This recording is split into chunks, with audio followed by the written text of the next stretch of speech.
अगर मैं कहूँ कि यूएस डॉलर दुनिया की नंबर वन करेंसी बनने के बाद खुद अमेरिका ने उसे गिरा दिया था, तो क्या आप मानेंगे? और अगर ये भी कहूँ कि दुनिया ने जिस डॉलर पे ट्रस्ट किया वो सिर्फ गोल्ड के ऊपर नहीं, एक इनविजिबल साइकोलॉजिकल ट्रैप पे था। ये कहानी सिर्फ करेंसी की नहीं है, ये कहानी है एक ग्लोबल पावर शिफ्ट की, जिसने साइलेंटली वर्ल्ड को डिवाइड किया। East versus west, empire versus republic, trust versus control में। यह है the rise and fall of the dollar, एक ऐसी डॉक्यूमेंट्री जो सिर्फ समझाएगी नहीं, आपकी सोच बदल देगी।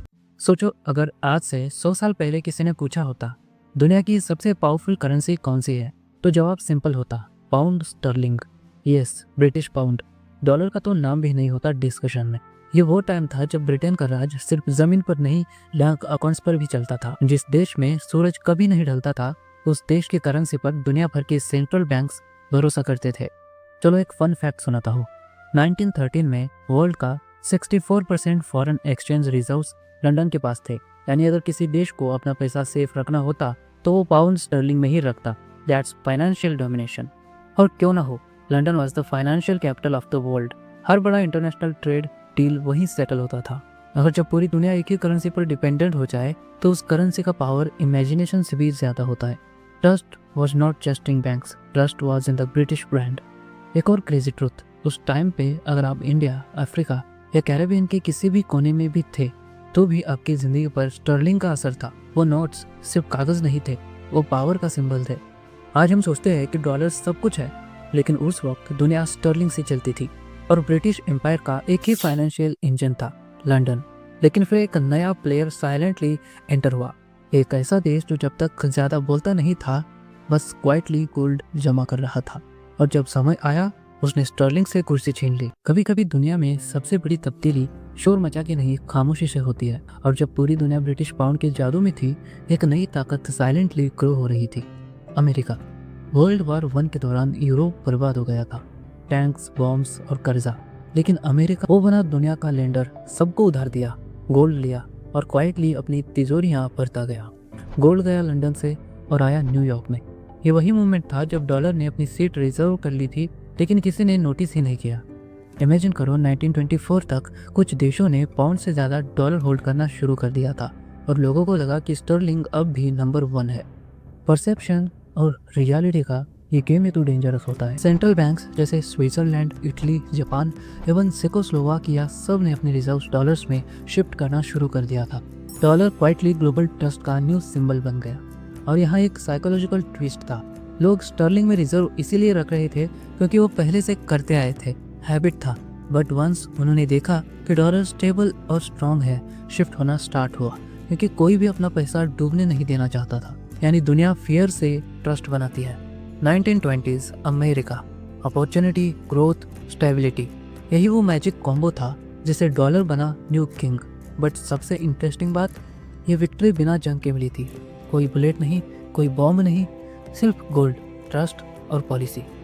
लेकिन हर राइज के बाद आता है एक फॉल, और डॉलर का डाउनफॉल तो इतनी तेजी से आया कि पूरा वर्ल्ड हिल गया। 1929 वॉल स्ट्रीट क्रैश हुआ और सिर्फ शेयर्स नहीं, पूरी दुनिया का भरोसा टूट गया। डॉलर जो अब तक साइलेंटली टॉप पे पहुंच गया था, उसकी कुर्सी अब हिचकोला खा रही थी। लोगों ने जॉब्स खोना शुरू किया, बैंक्स बंद होने लगे और एक क्वेश्चन दुनिया भर के सेंट्रल बैंक्स के दिमाग में घूमने लगा, क्या अब डॉलर भी सेफ नहीं है? देखो, पैसे का असली मतलब होता है ट्रस्ट।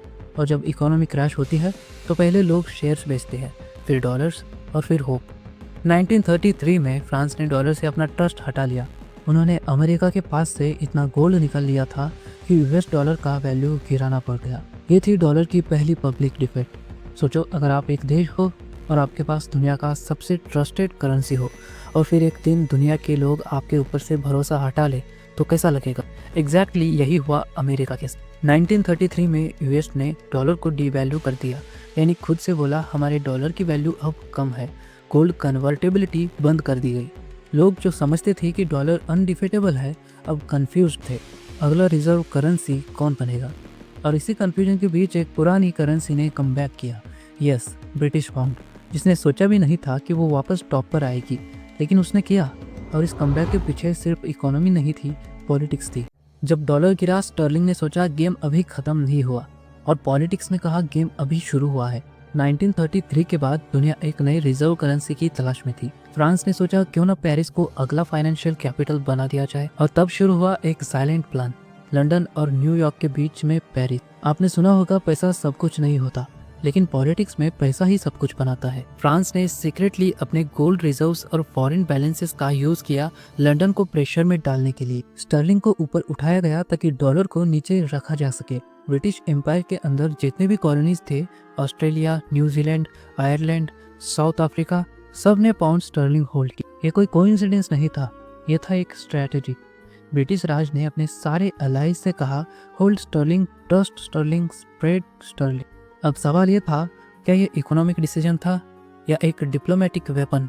करेंसी अब सिर्फ पैसा नहीं था, करेंसी बन गई थी ग्लोबल कंट्रोल का रिमोट। फ्रांस ने अपने रिजर्व से पहले स्टर्लिंग बाय किया, फिर बेचा, फिर दोबारा डॉलर सेल किया। ये सब होता रहा बैंक वैल्यूज के अंदर और दुनिया के हेडलाइंस के बाहर। यानी दुनिया जहां एक इकोनॉमिक क्राइसिस देख रही थी, वहां असली गेम हो रहा था पावर और डोमिनेंस के बीच का। 1920s में डॉलर ने स्टर्लिंग को पहली बार पीछे छोड़ा, फिर 1930s में स्टर्लिंग ने कमबैक किया। यानी करेंसी का पावर स्टैटिक नहीं होता, वो डायनामिक होता है, सिचुएशन के हिसाब से बदलता है। आपको लगता है trust once broken is gone forever, लेकिन स्टर्लिंग ने दिखाया ट्रस्ट कमबैक भी कर सकता है। और ये गेम सिर्फ इकोनॉमी का नहीं था, ये गेम था पॉलिटिकल अलायंस, लिक्विडिटी, टाइमिंग और कॉन्फिडेंस साइकोलॉजी का। People believe in what they build safe way, जो स्टेबल लगे, एक्सेसिबल हो और सब यूज़ करते हो, उसी में लोग अपना फ्यूचर देखते हैं। और आज जब दुनिया इन्फ्लेशन, वॉर्स और इकोनॉमी शॉक से गुजर रही है, एक नया सवाल, क्या डॉलर वापस गिर सकता है? और अगर गिर गया तो क्या वो राइज भी कर सकता है?